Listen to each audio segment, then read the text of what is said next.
خیبر پختونخوا کے، بلوچستان کے جو ایریاز ہیں، یہ ایسے اب علاقے ہیں جو بڑے سینسٹیو ہو چکے ہیں، اور یہاں پر بڑی جس کو کہتے ہیں توجہ اور بڑی نرم دلی اور بڑی ہی سمجھداری کے ساتھ معاملات کو ڈیل کرنے کی ضرورت ہے۔ اور یہاں پر جو سب سے زیادہ ایک امپورٹنٹ چیز، کوئی فیکٹر سب سے زیادہ اہم ہو سکتا ہے، وہ ہو سکتا ہے کہ جو ان کی ایک پسند کی لیڈرشپ ہے، جس پہ انہیں اعتماد ہو، ان کے تھرو یہ معاملات حل کیے جائیں۔ ادروائز اگر آپ یہ دبانے کے چکر میں، یا اس کو آپ یوں کہیں کہ کسی ایک نئے محاذ کے چکر میں یہاں اگر آپ آتے ہیں اور یہاں پر کوئی نئے آپریشنز لانچ کیے جاتے ہیں، تو یہ جو معاملات ہیں یہ دیر پا حل نہیں ہوں گے۔ بظاہر ایسا نظر آتا ہے کہ یہ لوگ بالکل بھی کسی آپریشن کو سپورٹ نہیں کرنا چاہتے۔ بہرحال جی، یہ اب بڑی تعداد میں لوگ نکلے ہیں، اور میں یہ سمجھتی ہوں کہ یہ وہ لوگ ہیں جو کہ ان کے امن مارچوں کے اوپر پہلے ایسا بھی ہو چکا ہے کہ فائرنگ کے واقعات بھی ہوئے ہیں، ایسا بھی ہو چکا ہے کہ لوگوں کی جانیں بھی گئی ہیں، اس کے باوجود یہ لوگ امن کی خواہش کو آگے بڑھاتے ہیں اور اس کے لیے آواز بھی اٹھاتے ہیں۔ تو دیکھتے ہیں جی آنے والے دنوں میں کیا ان کی مزید جو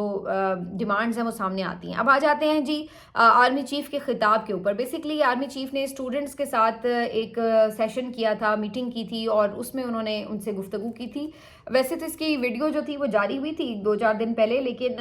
آج اس کی آڈیو بھی جاری کی گئی ہے، جس میں ان کا خطاب کچھ حصہ سنوایا گیا ہے۔ تو اس میں 3-4 پوائنٹس ہیں جو آرمی چیف کے خطاب کے باہر ریلیز کیے گئے ہیں۔ ایک موقع پہ تو آرمی چیف جو خاص طور پر خوارج ہے ان کے حوالے سے بات کر رہے ہیں، اور ان سے متعلق انہوں نے جو متعلقہ آیات ہیں قرآن کی وہ بھی تلاوت کی، اور ان کا ترجمہ بھی بتایا، اور اسٹوڈنٹس کو وہ سمجھا رہے تھے کہ بیسیکلی ایسے لوگ جو فساد برپا کرنے میں ملوث ہیں ان کے بارے میں اللہ تعالیٰ نے قرآن میں کیا حکم دیا ہے۔ اور پھر انہوں نے اس آیت کو پڑھ کے بھی بتایا، اور اس کی تشریح بھی جو ہے وہ اسٹوڈنٹس کو بتائی۔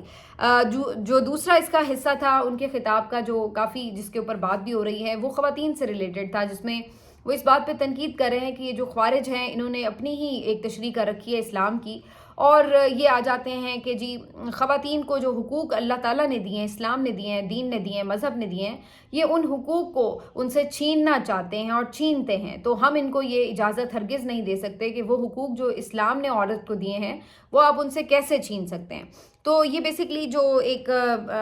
شروع سے وہاں جو دہشت گرد آئے، جنہوں نے طالبان کے نام پر آ کر ایک نئی قسم کی اسلامی اسٹیٹ کی جو ہے وہ ڈیفینیشن بھی دینے کی کوشش کی کہ جی بچیاں اسکول نہیں جائیں گی، اور یہ وہ اس تعلیمی ادارے بھی بند کروائے، اور بھی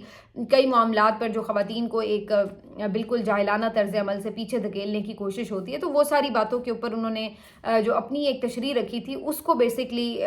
جو آرمی چیف صاحب تھے یہ کاؤنٹر کرتے ہوئے یہ اس کے اوپر بات کر رہے تھے۔ لیکن یہاں پر میں نے یہ نوٹس ضرور کیا کہ آرمی چیف صاحب کی اس اسٹیٹمنٹ کے اوپر کافی زیادہ ریاکشن جو تھا وہ سوشل میڈیا پر نظر آ رہا تھا، کیونکہ جو اس وقت ماحول ہے آپ کو پتہ ہے کہ ایک بڑی سیاسی جماعت اور اسٹیبلشمنٹ کے درمیان ایک بہت خلیج حائل ہے، اور ایک بہت تناؤ کی کیفیت ہے، اور اس ساری صورت میں جو اس وقت آپ کہہ لیں کہ دبی ہوئی یا جس پہ ظلم ہو رہا ہے، تو وہ سائڈ تو ظاہر ہے پی ٹی آئی کی ہے۔ تو پھر اس موقع کے اوپر ان کی طرف سے ریاکشن آنا فطری تھا، اور انہوں نے یہ بات کی کہ جناب آپ یہاں آ کر تو ہمیں بالکل بتا رہے ہیں کہ عورتوں کی کیا حقوق ہیں، اور عورتوں کو اللہ تعالیٰ نے عزت و احترام بھی دیا ہے اور ان کے بارے میں کیا فرمایا ہے، لیکن جو کچھ پھر پی ٹی آئی کی خواتین کے ساتھ ہوا ہے اس کے بارے میں کیا خیال ہے۔ پھر ہر کوئی ظاہر ہے اپنا تکلیف اس کو ایسے موقع پہ یاد آ جاتی ہے۔ میں دیکھ رہی تھی طیبہ راجہ صاحبہ نے بھی اس پہ کامنٹ کیا ہوا تھا، اور انہوں نے بھی کہا کہ جس وقت مجھے گھسیٹا گیا تو کیا اس وقت یہ احکامات نہیں تھے، یا یاسمین راشد صاحبہ جو ہیں وہ آج تک جیل میں پڑی ہوئی ہیں، ان کا کیا قصور ہے؟ ایک سیاسی جماعت کی وابستگی کی وجہ سے ان کو ابھی تک 2 سال ہو گئے ہیں کہ ان کو بیل تک نہیں دی جا رہی۔ وہ ایک بہت معمر خاتون ہیں، پیشنٹ ہیں، اور بالکل سب جانتے ہیں کہ وہ کوئی دہشت گرد خاتون تو نہیں ہیں، لیکن اس کے باوجود بے گناہ ان کو صرف اس لیے جیل میں رکھا ہوا ہے کیونکہ ان کی سیاسی وابستگی پی ٹی آئی کے ساتھ ہے، اور ان کو یہ لگتا ہے کہ اگر یہ خاتون باہر آئیں گی تو یہ باہر آ کر متحرک ہوں گی، سیاسی کردار ادا کریں گی، ورنہ چاہے ان کے اوپر کوئی بھی الزام ہوتا، بیل تو ہر خاتون کو مل جاتی ہے پاکستان کے لاز کے اکارڈنگ۔ تو یہ کیا خواتین نہیں ہیں جن کو آپ نے اتنے عرصہ جیلوں میں رکھا ہے، ہے, جن کے بچے چھوٹے ہیں وہ بھی جیلوں میں رہی ہیں, لیکن ریاست نے ان کے ساتھ کیا سلوک کیا ہے. چار دیواری کے تقدس پامال ہوئے ہیں, لوگوں کی خواتین کے اوپر ظلم ہوئے ہیں. عثمان ڈار صاحب کی جو والدہ ہے ریحانہ ڈار صاحبہ, ان کے ساتھ جو سلوک ہوا ہے تو یہ بھی تو سب خواتین ہی تھیں. تو پھر یہ ہم کیوں بھول جاتے ہیں کہ ہم نے ان آج پاکستان کی جو خواتین ہیں ان کے ساتھ کیا کیا ہوا ہے, اور پھر ہم ایک سلیکٹیو اگر بات کریں تو پھر اس کے اوپر ہر کوئی جو ہے وہ کوشچن اٹھاتا ہے کہ وہ تو آپ کو نظر آ رہا ہے, تو کیا یہ جو سب کچھ ہو رہا ہے یہ آپ کو نظر نہیں آ رہا. بشرا بی بی صاحبہ کے حوالے سے بھی لوگ بات کرنے لگے کہ ان کے اوپر اتنا غلیظ عدت کیس بنایا گیا اور اس میں ان کے اوپر جتنا کیچڑ اچھالا گیا, تو کیا وہ کوئی خاتون نہیں ہے کہ ان کو جو ہے وہ اس طرح سے وکٹمائزیشن کا نشانہ بنایا گیا, ان کی کوئی عزت و احترام نہیں تھی. تو یہ ساری چیزوں کے اوپر جو ہے وہ پھر سب اس کے اوپر کامنٹ کرنے لگے کہ یہ جو ایک ہمارا رویہ ہے کہ جس میں ہم اپنی پسند کی بات کے اوپر تو سمجھتے ہیں کہ جی یہ متعلقہ آیات بھی ہیں, یہ قرآنی احکامات بھی ہیں, لیکن جہاں پر ہمیں خود کو پرسنل ہمارے اس میں مزاج کو سوٹ نہیں کر رہا ہوتا تو وہاں ہم ان آیات کو اگنور کیوں کر دیتے ہیں پھر. تو یہ ایک جو ہے وہ میں دیکھ رہی تھی کہ کافی تنقید ہو رہی تھی. آرمی چیف صاحب کی کل جو مریم نواز صاحبہ کے ساتھ تصاویر آئی ہیں اور جو آج ان کا یہ ایک ریکارڈڈ سا جو ایک پیغام چلا ہے, دونوں صورتوں میں دیکھ رہی تھی کہ کافی زیادہ وہ ڈسکشن میں بھی آئے ہیں. دوسری طرف جو ان کے سپورٹ کرنے والے لوگ ہیں وہ بھی بہت تعریف کو یعنی جس کو کہتے ہیں کہ زمین آسمان کے قلابے بھی ملا رہے تھے کہ بہت زبردست ان کا خطاب تھا. تو وہیں پر تنقید بھی بہت ہو رہی تھی. تو یہ دونوں صورتوں میں ہی میں یہ سوچ رہی تھی کہ آرمی چیف جو پاکستان کی آرمی کے سپہ سالار ہوا کرتے تھے, ان کے اوپر تنقید کرنا یا ان کے حوالے سے اتنی کھلے عام یوں ڈسکشن ہوا نہیں کرتی تھی, لیکن اب جو ایک ہمیں تبدیلی نظر آ رہی ہے معاشرے میں وہ یہ ہے کہ کوئی بھی اب ایسے لگ رہا ہے کہ اس سے مبرہ نہیں ہے کہ اگر وہ کوئی کنٹروورشل بات کر رہا ہے یا اس کے قول و فعل میں کوئی تضاد نظر آتا ہے تو ہر کوئی اس کو پوائنٹ آؤٹ کرتا ہے, اور یہ ہم اب دیکھ بھی رہے ہیں. اس کے بعد آرمی چیف صاحب نے جو مزید اس پہ باتیں کی ہیں, ظاہر ہے انہوں نے نوجوانوں کے حوالے سے بات بھی کی کہ جی ان کے اوپر بھی ان کا انحصار ہے اور وہ ملک کو آگے لے کر جائیں گے. تو یہ ساری چیزیں جو ہیں وہ اس آرمی چیف کی خطاب کا حصہ تھی, اور بہرحال اب اس کے اوپر جو ہے وہ کافی پی ٹی آئی والے جو ہیں وہ کافی دل جلے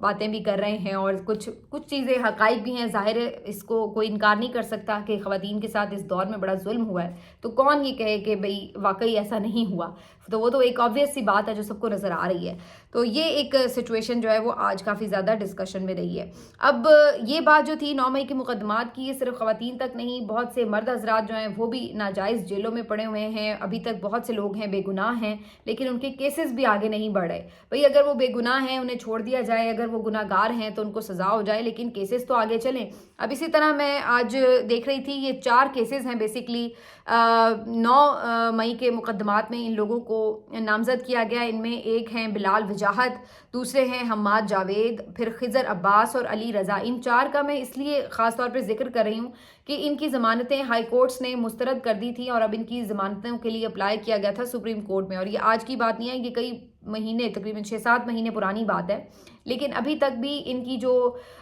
پٹیشنز ہیں وہ ضمانت کی وہ فکس نہیں ہوئی سماعت کے لیے. اور پہلے تو قاضی فائز عیسیٰ صاحب براجمان تھے چیف جسٹس کی نشست کے اوپر, تو اس وقت تو سب یہ سوچ بھی رہے تھے کہ ظاہر ہے یہ ہمیشہ 9 مئی کے حوالے سے ایک اپنا پوائنٹ آف ویو رکھتے ہیں, اور ان کی کوشش یہی تھی کہ کسی بھی ملزم کو کوئی ریلیف نہ مل سکے. اب اس کے بعد یحییٰ آفریدی صاحب سے کچھ توقع تھی کہ شاید کچھ چیزوں کے اوپر وہ کچھ بہتری لے کر آئیں گے, لیکن وہ بھی پیش رو کی طرح ہی ثابت ہو رہے ہیں. یحییٰ آفریدی صاحب نے ابھی تک بھی 9 مئی کے ان مقدمات کو سماعت کے لیے فکس نہیں کیا, جب کہ نوٹسز بھی ہو چکے تھے. اور ابھی تک یہ لوگ, اگر اب سوچئے کہ کل کو یہ لوگ بے گناہ ثابت ہوتے ہیں تو یہ جو 1.5-2 سال سے لوگ جیلوں میں ہیں, جیلوں میں پڑے ہوئے ہیں بیچارے, ان کی یہ قید کس کے کھاتے پہ جائے گی؟ تو آپ لوگ کم از کم انہیں ضمانت پر رہا تو کر دیں. پھر اس کے بعد اگر ان کا کوئی جرم ثابت ہوتا ہے تو ان کو آف کورس کیا جا سکتا ہے, یعنی کہ ان کے اوپر انہیں دوبارہ گرفتار کیا جا سکتا ہے. اب یہ بلال وجاہت صاحب جو ہیں, ان کے بارے میں یہ پتہ چلا ہے کہ ان کی بھابھی کسی فٹ بال کلب کی ممبر بھی تھیں, اور وہاں پاکستان کے لیے شاید کھیلتی بھی رہی ہیں, اور کینٹ میں ان کا کوئی وہ آفس تھا یا کلب تھا جہاں سے وہ واپس آ رہی تھیں, اور ان کو پکڑا, پھر ان کے چکر میں ان کو پکڑ لیا, بھابھی کو تو شاید چھوڑ دیا بعد میں, یہ ابھی تک جیل میں ہیں. اسی طرح حماد جاوید صاحب جو ہیں, ان کے بارے میں پتہ چلا ہے کہ ان کی ہال روڈ روڈ پر موبائلز کی دکان تھی اور یہ اپنے کسی عزیز کو تلاش کرتے ہوئے رات گئے 9 مئی کو لبرٹی میں پائے گئے تو وہاں پر پولیس نے انہیں دھر لیا اور ان کو بھی لے کر چلتے بنے. اسی طرح یہ خضر عباس صاحب جو ہیں ان کے بارے میں پتہ چلا ہے کہ یہ شیف ہے پی سی ہوٹل میں شاید, اور وہاں سے یہ نکلے ہیں اپنی ڈیوٹی پوری کر کے اور ان کو بھی پولیس نے پکڑ لیا. اب ان کا ان آؤٹ جو یعنی ہوٹل میں داخلے اور انٹری اور اس کے بعد نکلنے کا جو وقت تھا وہ ساری ریکارڈ بھی سامنے آ چکے ہیں. اس کے باوجود بھی ان صاحب کو جو ہے مسلسل جیل میں رکھا ہوا ہے اور ہائی کورٹ نے بھی ضمانت مسترد کی اور سپریم کورٹ میں لگ ہی نہیں رہی. اسی طرح یہ علی رضا صاحب ہیں, یہ ایک ڈرائیور ہیں بیسکلی اور بالکل بہت غریب فیملی سے تعلق ہے اور ایک ان کی بہن ہے اور ایک ان کی والدہ ہیں, ان کے اوپر ڈپینڈنٹ ہیں اور ان کو بھی مسلسل جو ہے وہ جیل میں بند رکھا ہوا ہے. تو یہ کچھ ایسے کیسز ہیں جن کے بارے میں ان کے وکلاء کا یہ کلیم ہے کہ ان کا کوئی تعلق بھی نہیں ہے کسی قسم کی توڑ پھوڑ یا جلاؤ گھراؤ سے. اور دوسری بات یہ کہ ان کے جو مقدمات ہیں ان میں مسلسل ان کی ضمانتیں